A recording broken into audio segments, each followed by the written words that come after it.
ఈ రోజు ఇక్కడ చూస్తే కొంతమంది ఇక్కడ ఎకనామిక్ టెర్రరిస్టులుగా తయారైపోయి ఇష్టానుసారంగా రాజకీయ ముసుగులో ల్యాండ్, శాండ్, మైన్ ఇవన్నీ కూడా దోచేసుకున్నారు. నమ్మి మీరు ఓట్లేశారు.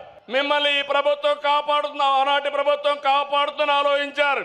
ఎక్కడ చూసినా జే బ్రాండ్ తో మద్యం వ్యాపారం, నాసి రకం మద్యం. దీనివల్ల మీ లివర్ పోయింది, హార్ట్ దెబ్బతినింది, కిడ్నీ పోయింది, చాలా మంది చనిపోయే పరిస్థితికి వచ్చారు. ఇంకో పక్కన డ్రగ్స్ వచ్చాయి, గంజాయి వచ్చింది, యువత నిర్వీర్యం అయిపోయింది. ఈ రోజు నేను హామీ ఇస్తున్నా, ఇక్కడుండేది సిబిఎన్, ఇక్కడుండేది ఎన్డీఏ ప్రభుత్వం. ఎవరైనా సరే డ్రగ్ అమ్మితే, గంజాయి అమ్మితే అదే చివరి రోజని హెచ్చరిస్తున్నాను.